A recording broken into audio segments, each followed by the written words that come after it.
YouTube channel. Shipment of heavy weapons from the United States to Ukraine began. Victoria Nuland, Assistant Secretary of State for Political Affairs of the U.S. State Department, announced that the supply of multiple rocket launcher systems to Ukraine has begun. Victoria Nuland stated that the U.S. has begun the procurement process of portable weapon systems capable of launching multiple rockets into Ukraine and is working with other NATO allies to provide Ukraine with more of these systems. Victoria Nuland also touched on the combat capability of Ukrainian aircraft, noting that several NATO member countries are currently supplying Ukraine with spare parts for aircraft and that shipments will continue.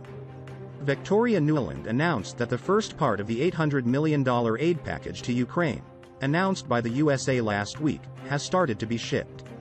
He stated that in the first stage, shipments of 7,255 mm howitzer artillery, 144,000 shells, 72 howitzer artillery carrier armored vehicles and 121 Phoenix Ghost unmanned tactical aircraft were started to Ukraine. Victoria Nuland said that when spare parts from the Allies and vehicles and equipment from the USA reach Ukraine, Ukraine will be much stronger than before.